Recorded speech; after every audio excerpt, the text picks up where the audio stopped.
बहुत समय पहले एक शहर में एक औरत अकेली रहती थी। उसका अपना कोई नहीं था। इस बात से वह काफी दुखी थी।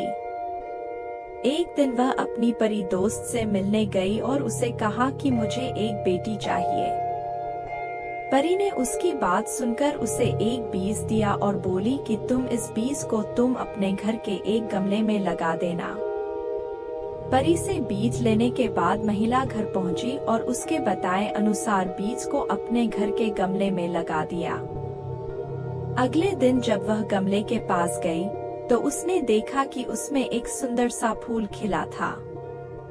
वह एक जादुई फूल था जिसका नाम ट्यूलिप था। उसकी पंखुड़ियां आधी ही खुली थी।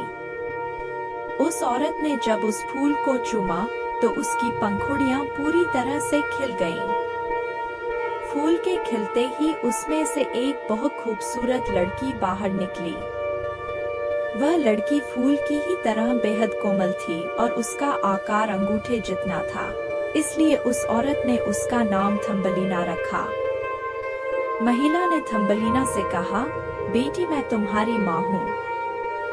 अब से मैं ही तुम्हारा पालन करूंगी और तुम्हें बहुत प्यार से रखूंगी। यह सुनकर थम्बलीना भी काफी खुश हो गई और खुशी खुशी उसी घर में रहने लगी। एक दिन थम्बलीना खेल रही थी। तभी मेंढक की नजरें उस पर पड़ी। मेंढक ने अपने मन में सोचा कि क्यों न इससे मैं अपने बेटे की शादी करा दूं। यह सोचकर मेंढक थम्बलीना को उठाकर अपने बेटे के पास ले गया। मेंढक का बेटा थम्बलीना को देखकर उससे शादी करने के लिए तैयार हो गया। मेंढक ने थम्बलीना को तालाब के पास एक पत्ते पर रखकर शादी की तैयारियों में जुट गया। तालाब के बीच एक पत्ते में बैठी थम्बलीना चाहकर भी वहां से भाग नहीं पा रही थी। आखिर में वो रोने लगी। तभी एक तितली ने थम्बलीना को देखा। उसने उसे वहां से उठाया और फूलों के नगर में ले गई। यहाँ तितली में थम्बलीना को अपने साथ रखा और उसके खाने पीने का इंतजाम करने में जुट गई।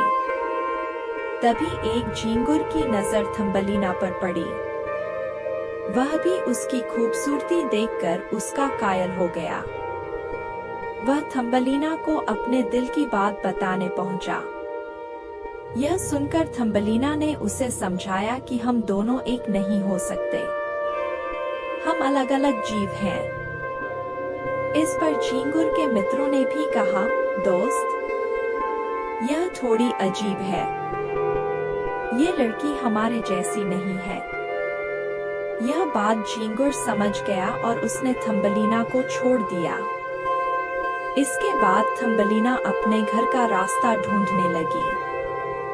तभी वह भटककर एक बिल में जा घुसी। उस बिल की रानी एक चूहिया था जो बहुत बूढ़ी थी। चूहिया ने थम्बलीना को सहारा दिया और बदले में उससे घर के सारे काम कराने लगी। एक दिन उसके घर छछूंदर आया जिसका नाम मिस्टर मोल था। वो भले ही देख नहीं सकता था, लेकिन वो थम्बलीना की आवाज पर फिदा हो गया। मिस्टर मोल ने बूढ़ी चूहिया से कहा कि वो थम्बलीना से शादी करना चाहता है और दोनों की शादी चूहिया ने तय भी कर दी। तभी घर से बाहर मिस्टर मोल को छोड़ने जाते हुए थम्बलीना को एक चिड़िया मिली जो घायल और बेहोश थी।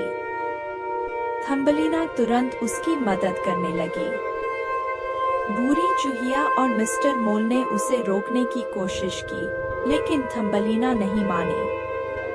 उसने दिन रात एक करके चिड़िया की देखभाल की। कुछ दिनों के बाद चिड़िया पूरी तरह से ठीक हो गई। चिड़िया के ठीक होने से थम्बलीना खुश थी, लेकिन शादी के दिन नजदीक आ रहे थे, इसलिए बेचैन हो गई। थम्बलीना ने चिड़िया को सारी बातें बताई। यह सुनकर चिड़िया ने कहा कि जल्दी से मेरी पीठ पर बैठ जाओ, मैं तुम्हें यहाँ से बहुत दूर ले जाऊंगी। थम्बलीना तुरंत उस चिड़िया के पीठ पर बैठ गई। चिड़िया थम्बलीना को वहां से बहुत दूर एक फूलों के देश में लेकर पहुंची। यहाँ फूलों के राजकुमार की नजर थम्बलीना पर पड़ी। राजकुमार ने उसे देखते ही पूछा, क्या तुम मुझसे शादी करके यहाँ की रानी बनोगी?